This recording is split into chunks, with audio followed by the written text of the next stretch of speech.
Datuk,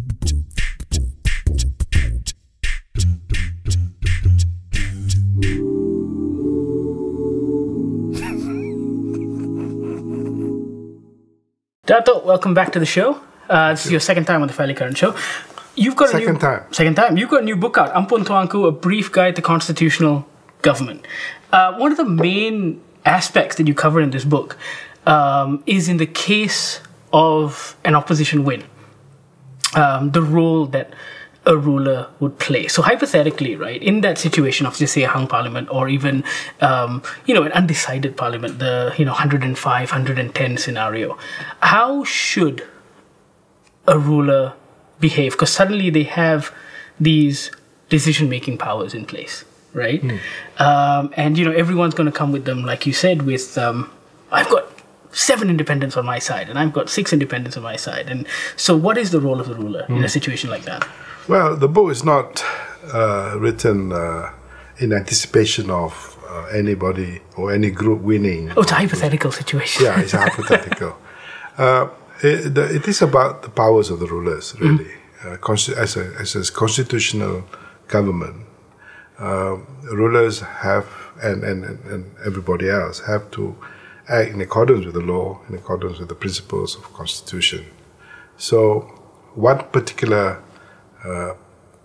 and a very interesting position will be when a party that wins an election, when you want to form a government, you have to go to the ruler, or in the case of states, in some states you have to go to the governor. That is when the exercise of that power becomes very important. So for political stability, I have set out in the book the principles upon which the governor or the ruler, as the case may be, should act so that the government can be formed without much trouble. So the principle being that the political party that has the mandate of the people, in other words, that has won the most number of seats under our system of first past the post, then the leader of that party forms the government. So these are some of the key issues that the ruler has to abide and act upon. And you give a couple of examples, actually. You give examples where rulers have absolutely hated the guts of their Mantri Basars, and yet they've carried through because it was the right thing to do. And then you've given examples where the political powers that be have forced their hands and, caused Mantri Basars to resign, and so on and so forth. Now, when it comes to rulers' involvement in politics, should they stay above the fray and beyond the petty wranglings of, day-to-day politics? Of course. I think this is a very fundamental point that we have to remember. The ruler has to follow the rules, has to follow the principles of the Constitution. He cannot take sides. He should not take sides. He's not a political creature as such. And the stability of the country depends on this role being the rulers playing a proper role with regard to the exercise of that power. So, in other words, as you know, in politics, there will always be contestation about who wins, how many seats you have, who has your support, and so on and so forth.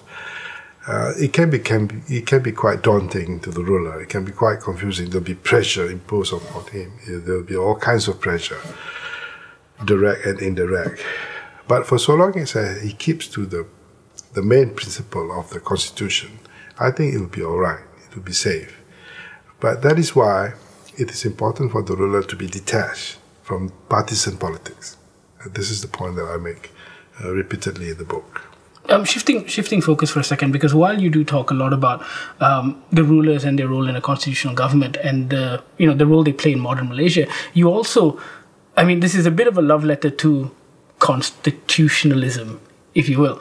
And I wanted to talk about the recent decree in Kedah, where the ruling government said that the fatwas are unquestionable, even by civil courts, it doesn't matter what the Constitution says. What does that mean? How does that exist in our ecosystem of law?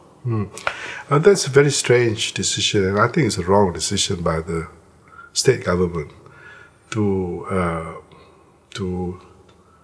declare that a fatwa cannot be challenged in the court of law, because under our system of government, you have this what we call separation of powers, and the judiciary is one arm of government that should not be controlled in any way.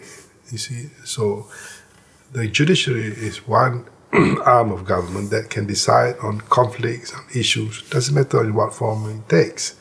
So for the legislative arm to go and say to the judiciary, no, you don't have the power.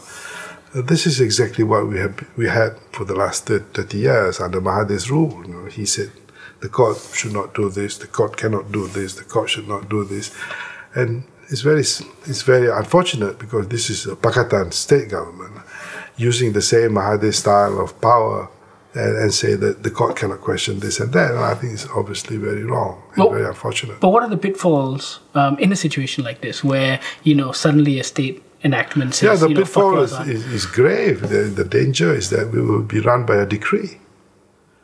You see, there's no democracy.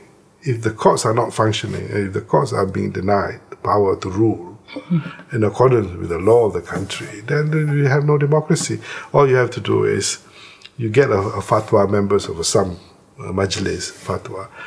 None of these members are elected by anybody, and they can make any rules that has the force of law. So they can say that Umar Pakar must have a beard, otherwise, he will be in trouble. I think I look pretty good.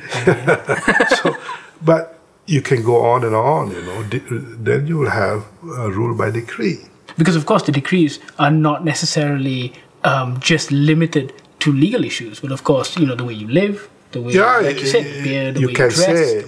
You can say for a start that these rules are only applicable to Muslim.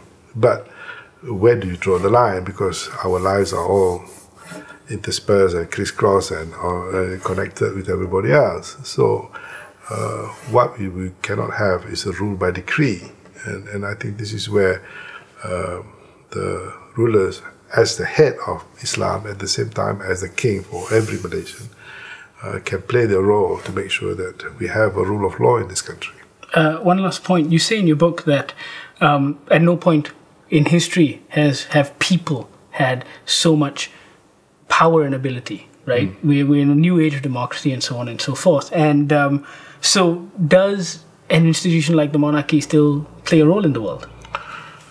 Yes, I think you can make the monarchy useful and relevant. You can supplement, as it were, because